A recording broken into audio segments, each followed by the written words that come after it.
안녕하십니까. 정본부입니다. 아무래도 그 금융위원장이 교체될 모양입니다.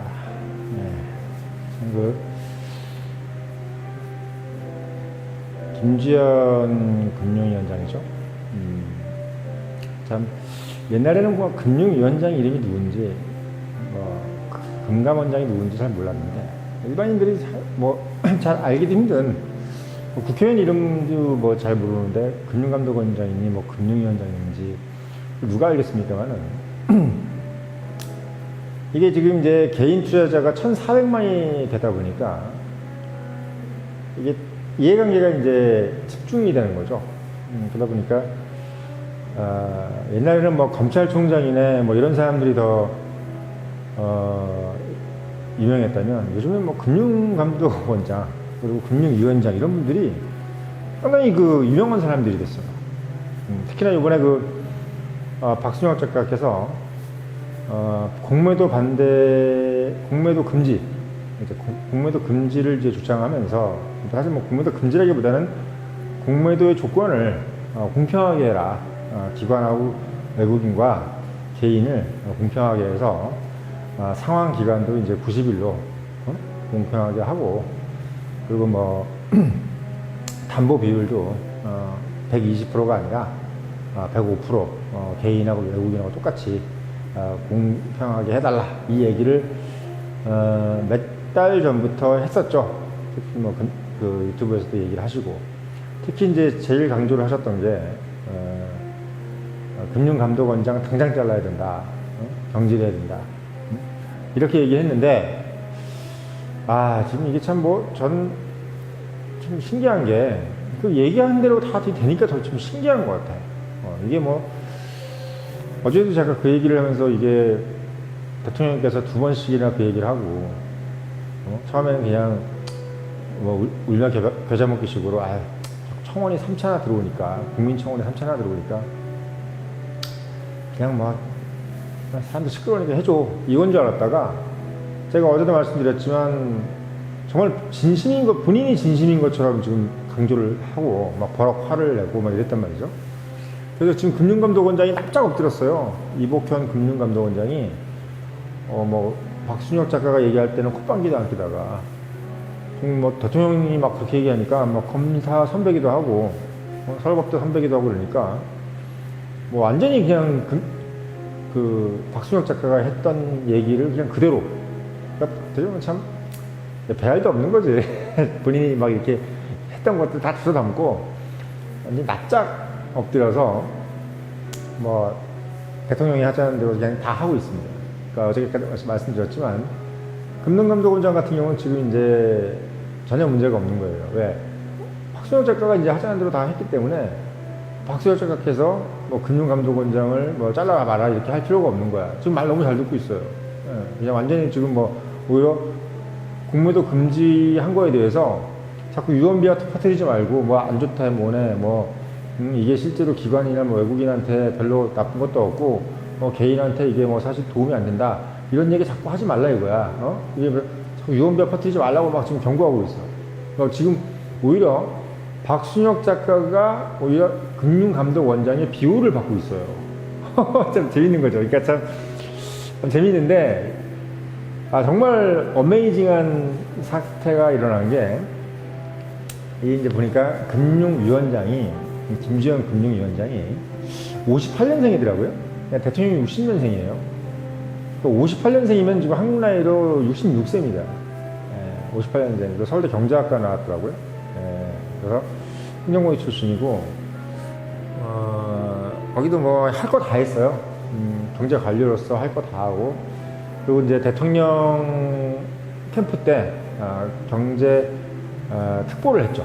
그래서 이제 경제에 대해서는 완전히 이제 대통령이 이제 법대를 나왔기 때문에 이제 물론 똑똑하시겠지만 워낙 경제관료로 성장해왔던 분이라 대통령이 어떤 경제 고문 이런 걸로 역할을 했기 때문에 상당히 이제 본인에 걸맞는 금융위원장이라는 좋은 자리를 얻었지. 근데 이제 이분이 어쨌든 대통령께서 이제 박순혁 작가의 어떤 그 영상을 보고 그러셨던, 아니면 뭐 청원 때문에 이제 3차에 걸쳐 청원을 보고 그러셨던, 아니면 본인이 생각해도 자기도 이제 뭐 옛날에 뭐 주식 투자를 좀 해보든지 뭐 해가지고 이건 좀 아닌 것 같다라고 하셨던, 아무튼 대통령께서 박순혁 작가의 의도대로 지금 쭉쭉쭉쭉 하고 계시는데, 김주영 금융위원장이 한 달 전에 공매화 금지 이거는 제 개인적으로는 솔직히 잘 모르겠습니다라는 정도의 부정적인 얘기를 했단 말이에요. 개인적으로는 솔직히 잘 모르겠다. 부정적인 얘기를 했고, 지금 이제 이 과정이 계속 흘러가는데, 금융감독원장이 납작 엎드리는 느낌이 아니라 약간 서거린 느낌으로 좀 간 것 같아. 금융위원장이 이제 보면 이버케인처럼 막 제가 언제 그랬죠? 저는 그런 얘기 한 적 없는데, 그냥 저는 대통령께서 하신 말씀대로 하겠습니다. 박순혁 작가, 옳죠. 이렇게 얘기가 되는 거고, 금융위원장 같은 경우는 본인이 이제 관료로서 되게 오래 있고, 보는 뭐 후배들도 많잖아, 금융권에서. 그리고 맨날 같이 밥 먹었던 사람들, 또 술 한잔 했던 증권사 사장들, 뭐 이런 고문들, 이런 사람들하고 막 교분하면서, 금융에도 그거, 그럼 뭐 금지한다 그래가지고 다 똑같아. 막 이렇게 얘기했다가 갑자기 대통령이 그랬다 그래가지고 네 하기가 어려웠던 거야. 한마디로 얘기하면 대한민국에서 엘리트 노릇하기가 힘든 거예요. 왜? 대한민국에서 엘리트 노릇이라는 것은 두 가지가 있잖아.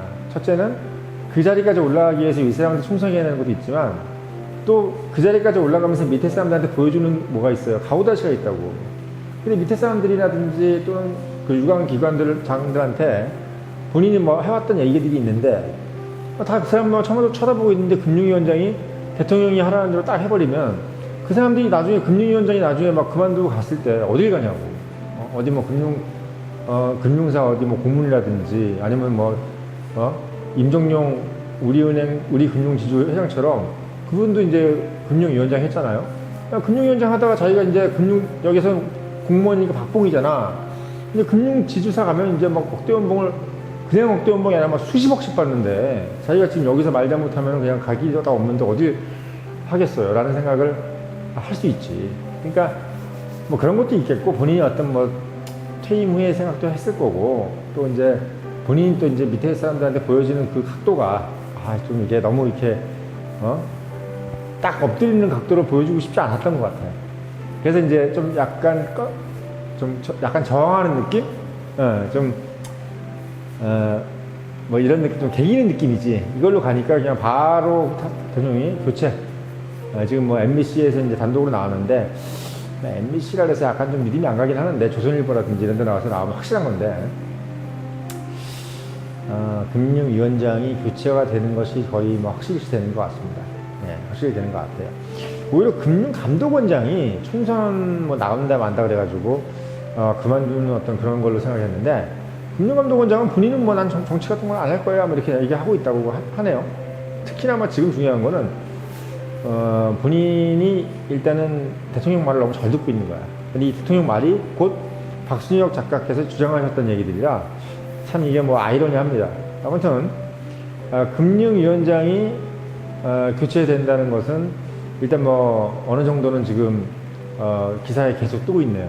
그래서 참 제가 봤을 때 이게 참 대단하다. 왜냐면 이 금융감독원장이 사실은 금융위원장보다, 그러니까 금융감독원장이 금융위원장보다 낮은 직급이야. 그러니까 사실은 박순혁 작가는 금융위원장까지 날아간다고는 생각 못했어. 금융감독원장 정도 날려겠지. 금융위원장은 되게 높은 자리라고. 엄청 높은 관료의 자리야. 거기는 거의 경제부총리 정도 수준이에요. 거의 금융대통령이야, 금융위원장은. 금융대통령. 경제부총리는 보다 어떻게 보면 더 알짜라고 할 수 있어요. 경제부총리가 사실 그만두고 금융지주사를 못 간단 말이야. 근데 금융위원장은 뭐 어느 증권사 이런 데는 그냥 우습게 가는 거야.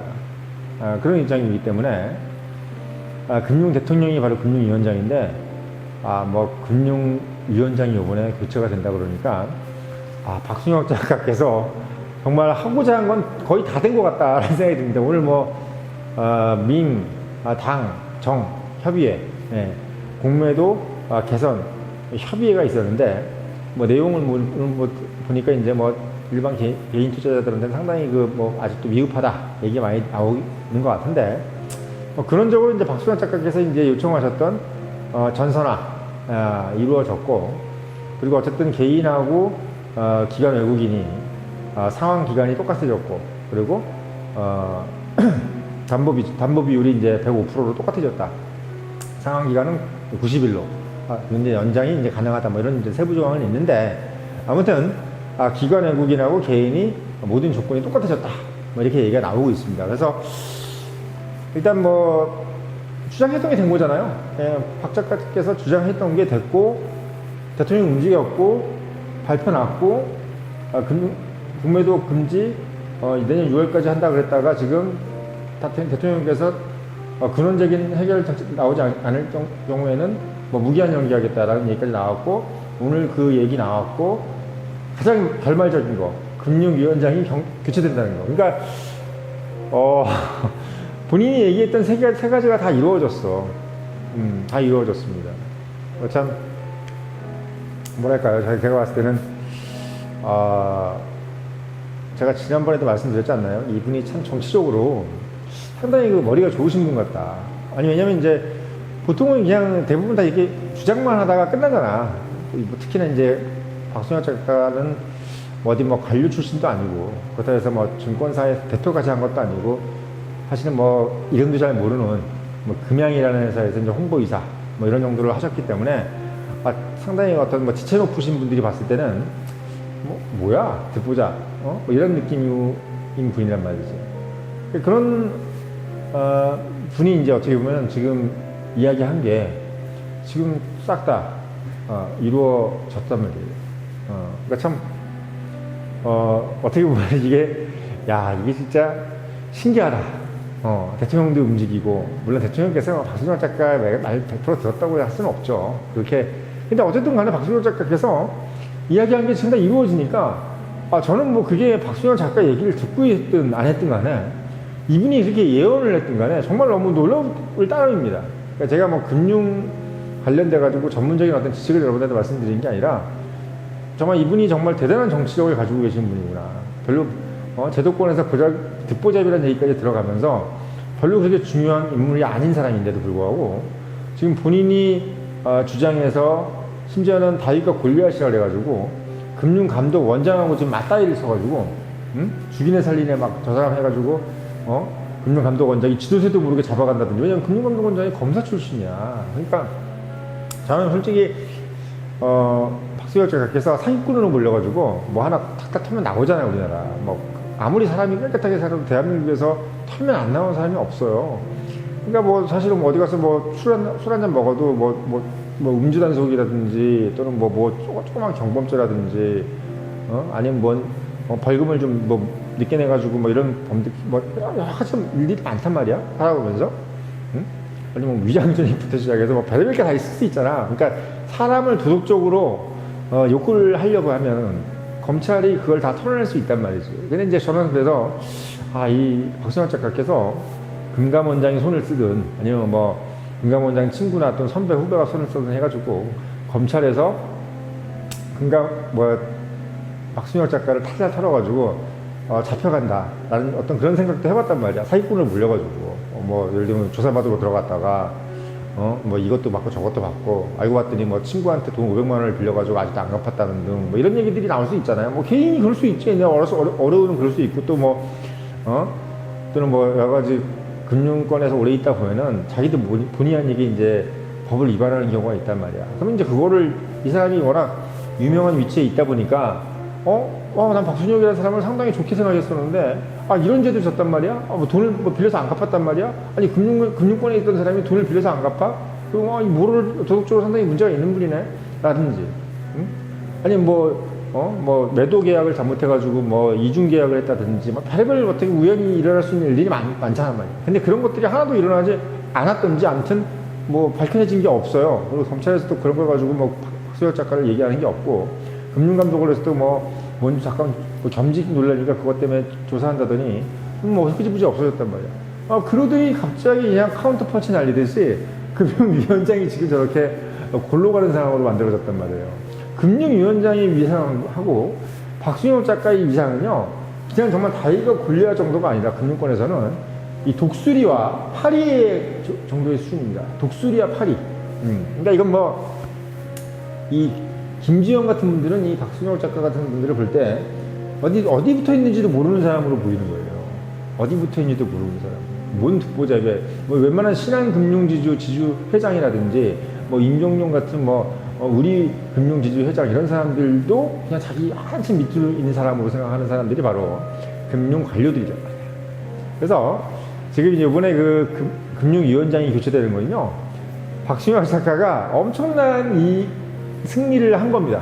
예, 그게 물론 누구를 이렇게 잘못되게 해서 승리했다는 것은 어폐가 있는데, 어쨌든 간에 본인이 권력을 작용을 이용해 했든, 아니면 본인이 군중 심리를 이용했든 뭐든, 아니면 정말 따지고 보니까 금융위원장이 잘못했다라고 했든 간에, 결과적으로 박순영 작가께서 누누이 얘기해왔던 금융 카르텔의 주요 핵심 포인트가 금융위원장, 금융감독원장, 그리고 일선 증권사의 CEO나 거래소 사장 이런 사람들. 그러니까 증권사에서 주요 어떤 포인트를 가지고 있는 사람들이 중에서 가장 대빵이 바로 금융위원장입니다. 그래서 이번에 금융위원장이 이렇게 교체됐다는 건 박순영 작가가 정말 무시무시한 영향력을 끼치는 사람이구나. 저는 지금 공매도 이 조건을 이번에 이제 개선하고 이런 부분도 중요하겠지만, 이분이 자꾸 얘기하는 게 너무 자꾸 되니까 자꾸 좀 이상해요. 왜 이러는지 모르겠어요. 정말 왜 이렇게 이분이 영향력을 끼치는 건지, 그리고 이분이 얘기하는 건 왜 자꾸 이렇게 이루어지는 건지, 그리고 이분과 맞다이한 사람들이 왜 박순영 작가가 허물어지지 않고 왜 이 사람 박순영 작가를 박순영 작가 반대되는 경우로 갔던 사람들이 자꾸 이렇게 납작 엎드리든지 아니면 날아가든지 이런 식으로 가는지, 정말 전 이유는 딱 한 가지밖에 떠오르지 않아요. 1,400만이나 되는 개인 투자자들의 시대가 열렸기 때문이라는 생각이 듭니다. 그래서 이 1,400만 명, 그러니까 아무리 이제 우리가 개인은 작아도 기관이나 이런 사람들이 아무리 커도 정치인한테는 역시 표가 중요한 거란 말이야. 그러니까 이 민주주의라는 것이 정말 이렇게 대단한 거예요. 민주주의이기 때문에 이게 가능한 거야. 만약에 공산주의라고 그래봐요. 한 명 한 명이 이게 아무 중요한 게 아니야. 그러니까 우리가 공산주의라는 것은 정말 이래서 무서운 거야. 공산주의였으면 지금 당연히 기관 편들고 외국인 편들었을 거예요. 근데 우리가 민주주의다 보니까 윤석열 대통령이 딱, 1,400만 명이 지금 이걸 좋아하는데 지금 뭔 소리 하고 있어? 바로 금융위원장 날라가고 금융감독원장 너 똑바로 해, 후배니까 라는 식으로 얘기가 되는 거야. 그러니까 정말 이 1,400만 명의 개인 투자자 시대, 또 이걸 정확하게 간파하고 있는 박순영 작가, 그리고 이 부분에 대해서 결국은 이 로직을 바로 알아차리고 분위기 파악을 하신 윤석열 대통령, 정말 다 대단하고 멋있는 것 같습니다.